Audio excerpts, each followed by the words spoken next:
joining us too. Okay. You want to tell the people why you're angry at us?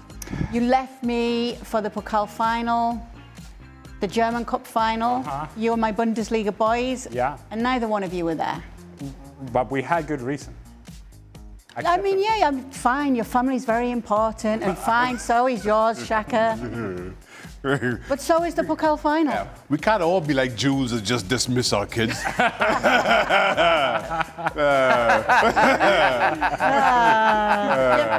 Some fun in the main show about Jules' kids and their He's off on his yacht all on his own. split decisions. Like, with yeah, the teams. kids. But somehow the kids are blamed for the conflict. Like, well, they couldn't pick between PSG and Arsenal, so they couldn't come and watch the game. What? Yeah. What? Yep. Oh, well. Little Football Americas to start the show. Ellie and Shaka, if you were a player on the US men's national team squad, how would you feel if you knew your manager was interviewing for other jobs while you're preparing for the World Cup? Do you think this will be a distraction for the US men's national team? I don't think it's a distraction anymore. And as Ali pointed out in the main show, this has been going on for quite some time. This is not new. That Pochettino is talking to other clubs or two clubs about what's to come next. He's tried to deny it, but it's nothing new. I don't think anybody expected Pochettino to continue as US men's national team manager after the World Cup, even though there was some kind of weird release a week or 10 days ago about that. Nobody believed it. So I think the players have kind of accepted it and just dealing with it as they would. And while players may accept it, let's turn this around and let's just say one of the main players for the United States, you pick one, whoever it may be, say for example Chris Richards, who had a really good season at Crystal Palace, that he was in conversation to go to a bigger club somewhere. And he was in the middle of contract negotiations going on right now, ahead of the World Cup. And that he had to leave the camp for a couple of days because he had to go and either sign or take a physical, whatever the circumstances may be. Would Pochettino be okay with that?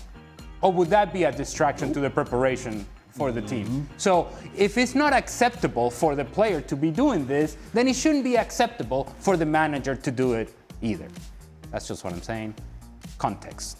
Okay. Frank, with Neymar... If I may put myself on that conversation, I think it can create tension because players already know that Pochettino won't be there next season. So if the World Cup doesn't go well, you will have some players maybe allowing themselves to argue with the coach, argue with the way they play and why they didn't win or why this happened or that happened. So it's if you know that the coach might be still the same coach and therefore decide for your future in a way that he could select you or not, maybe you can keep your tongue in your mouth. But if you know that the guy is gone, if there is a little bit of problems, a little bit of tension because of a choice or a non-choice from the coach, it can go far. So it's why it's not the perfect situation.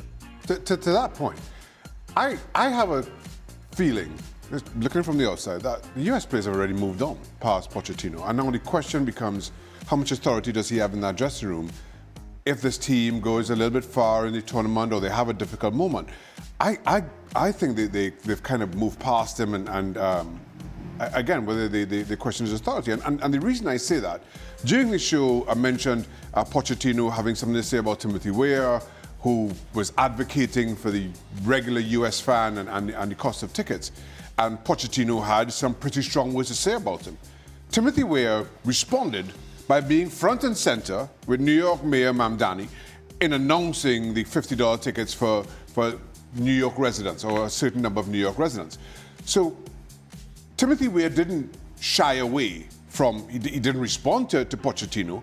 He actually went above and beyond and was very public in almost going against what Pochettino was saying. So that, for me, kind of says that Timothy Weah is done with him.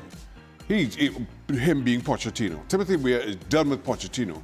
And I now question how many other players also feel the same way because, again, he's been kind of flirting with clubs for quite some time.